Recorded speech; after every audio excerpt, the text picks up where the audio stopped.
पूजा काय झालं का सजलं का पोळ्याचा बैल झालं का ते शिंगड सजून हिंगुळ लावून हिंगुळ एकटे नेल पेंडी येणा वखत गाढव चाललं भोकत गाढव काय भुकत असतं का? मी आज कामाला हात लावणार नाही. का नाही लावायची? मी नेल पेंट लावलेली, माझी नेल पेंट खराब होईल. मी काय आज कामाला हात लावित नसते. माझ्या डोक्यात जाऊ नको. 1 2 3 म्हणूस तर उठली पाहिजे. 1 2 3 100 म्हणा, पण मी काय आज उठणार नाही इथून.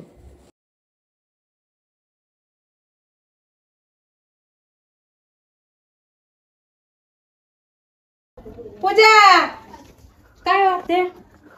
भांडे घाशी दे, भांडे घाशी दे. धुन लकडी बिघड लकडी वाटली येत नाही.